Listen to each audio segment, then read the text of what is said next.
Welcome to my channel.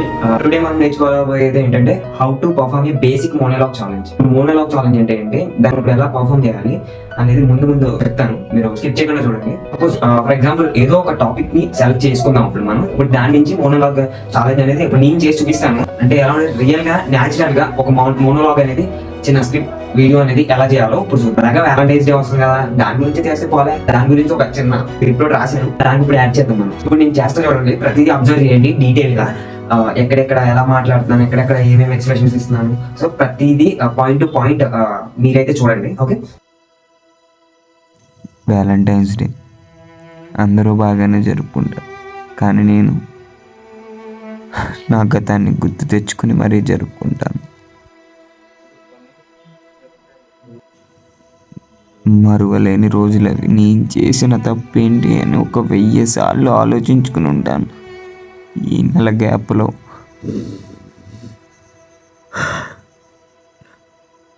ఎన్నిసార్లు ప్రయత్నించానో తెలుసా నిన్ను మర్చిపోవాలని.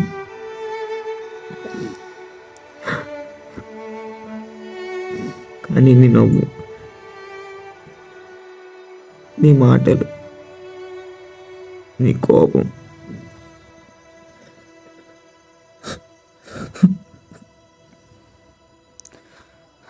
ప్రేమలో నిజాయితీ ఉండాలి, నమ్మకం ఉండాలి. కానీ నీ ప్రేమలో ఏముందో కానీ అది నన్ను చిన్నగా, ఒంటరిగా శూన్యం చేసింది. ప్రతి వ్యాలంటైన్స్ డేకి నీతో గడిపే నేను ఈసారి ఒంటరిగా ఉన్నాను. అసలు నేను చేసిన తప్పు ఏంటి? నేను అలసిపోయాను.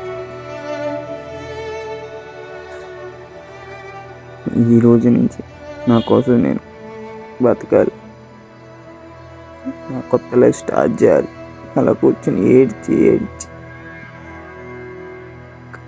కన్నీరు కూడా ఆగిపోయింది. సో ఇక్కడ మీరు అబ్జర్వ్ చేస్తే ఇక్కడ 3 మెయిన్ థింగ్స్ మీరు అబ్జర్వ్ చేయొచ్చు. అక్కడ voice modulation, expressions and body language. And main point అక్కడ టీఎస్ ఎలా రప్పించాలి. అక్కడ మీరు ఆ వాయిస్ మాడ్యులేషన్ ని అబ్జర్వ్ చేస్తే సిచ్యువేషన్ కి తగ్గట్టు అది చేంజ్ అవుతూ ఉంది. అవునా, ఆ వాయిస్ మాడ్యులేషన్ అనేది చేంజ్ అవుతూ ఉంది, మీరు అది గమనించాలి. అంటే సిచ్యువేషన్ కి తగ్గట్టు మాట్లాడాలి. ఆ వాయిస్ మాడ్యులేషన్ డెప్త్ గురించి ఎలా మాట్లాడాలి ఏంటి అని ఎపిసోడ్ 2 లో నేను ప్రతిదీ డీటెయిల్ గా పెట్టాను. మీరు చూడాలనుకుంటే వెళ్ళి చూడండి. సిచ్యువేషన్ కి తగ్గట్టు మూమెంట్స్ అనేవి ఉండాలి. ఏ సిచ్యువేషన్ కి తగ్గట్టు ఆ సిచ్యువేషన్ కి మూమెంట్స్ అనేవి ఉండాలి. ఓకే, మెయిన్ కాన్సెప్ట్ వచ్చేసి ఇక్కడ ఆ టీయర్స్ ఎలా రప్పించోబయ్యా అని అనుకుంటారు. ఆ టీయర్స్ ఎలా రప్పించాలి ఏంటి అనేసి మనం తర్వాత ఎపిసోడ్ లో చూద్దాం. ఓకే, అంతకంటే ముందు ఈ ఎపిసోడ్ లో ఇంకా నేర్చుకోవాల్సింది మనం చాలా ఉన్నాయి. ఈ మోనోలాగ్ ఛాలెంజ్ ని ఎలా చేయాలి ఏంటి అనేసి.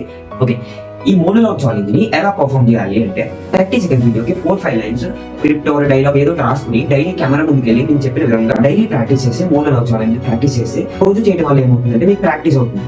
సో మీరు ఆడిషన్ లెవెల్ కి అలా ఆ టైంకి వెళ్ళినప్పటికి మీ కెమెరా ముందుకు వెళ్ళినప్పుడు భయం అనేది తగ్గుతుంది. సో ఈ డైలాగ్స్ ఎక్కడి నుంచి రాసుకోవాలి, స్క్రిప్ట్ ఎక్కడి నుంచి రాసుకోవాలి అనుకుంటారు. సో ఏం లేదు, ఏదో ఒక 4 లైన్లు ఏదో గూగుల్కి వెళ్ళినా, ఏదో దీనికి చాట్ జీపీటీకి వెళ్ళినా, బోలే జనరేషన్ అంతా మారిపోయింది. స్నాప్చాట్ అని, ఇన్స్టాగ్రామ్ అని, వాట్సాప్ అని ప్రతిదీ పాయింట్ ఉంది. సో మీరు అందులోకి వెళ్ళి సెర్చ్ చేసుకుని ఏదో 4-5 లైన్లు సెలెక్ట్ చేసుకుని డైలీ ఒక ప్రాక్టీస్ చేస్తే 30 సెకండ్స్ వీడియో మీకు ప్రాక్టీస్ అనేది వస్తుంది. ఓకే, సో మీరు ఎలా ప్రాక్టీస్ చేయడం వల్ల రోజుకి డైలీ ఒక వీడియో మీకు ఖాళీ ఉన్నప్పుడల్లా ఒక వీడియో చేస్తూ ఉండండి. అలానే అంటే అలానే ఎలాగైనా మీరు రీల్స్ చేస్తాం, ఎలా పెట్టుకుని హలో ఇలా అదే ఒక పర్ఫెక్ట్ యాంగిల్ లో ఫిక్స్ చేసుకోండి కెమెరా. ఫస్ట్ పర్ఫెక్ట్ యాంగిల్ లో ఫిక్స్ చేసుకుని కాన్ఫిడెంట్ గా ఎలా ఉండాలి ఏంటనేది ముందు ఎపిసోడ్ లో చెప్పాను కదా. సో అలా కాన్ఫిడెంట్ గా నుంచుని జస్ట్ ఒక సీన్ ని లేదా ఒక డైలాగ్ ని అలా 30 సెకండ్ వీడియోస్ ఏదో చేస్తూ ఉండండి. సో ఇలాగే మోనోలాగ్ ప్రాక్టీస్ అనేసి అవుతుంది. సో నెక్స్ట్ వచ్చే ఎపిసోడ్ లో మంచి యాక్టింగ్ హ్యాక్స్ తో మీ ముందుకు వస్తాను, రెడీగా ఉండండి. ఓకే, సబ్స్క్రైబ్ చేసుకోవడం మర్చిపోకండి. అలాగే మీకు ఈ రోజు నేర్పించిన టాపిక్స్ లో మీకు ఏమేమి నచ్చినాయో కింద కామెంట్ చేయండి. అంటే ఈ రోజు చెప్పిన టాపిక్ లో ఏం నచ్చిందో మీకు కామెంట్ చేయండి. అండ్ నేను చేసిన ఈ మోనోలాగ్, మీ మినీ మోనోలాగ్ ఎలా ఉందో కింద కామెంట్ చేసి చెప్పండి. ఓకే, అండ్ మీరు కనుక మీకు ఎవరికైనా ఇన్స్టాగ్రామ్ పేజెస్ ఎవరైనా ఉంటే ట్యాగ్ చేసిన పెట్టండి. మీ యాక్టింగ్ స్కిల్స్ కూడా నేను చూస్తాను. ఓకే, ఇలాగే మీ ఫ్రెండ్స్ అండ్ ఫ్యామిలీ మెంబర్స్ ఎవరైనా ఇంట్రెస్టెడ్ గా ఉంటే యాక్టింగ్ నేర్చుకోవాలి అనేసి, ఫిలిమ్స్ ఇండస్ట్రీకి వెళ్ళాలి అని చాలా మంది ఉంటారు కదా. సో వాళ్ళకి ఈ వీడియోని షేర్ చేయండి.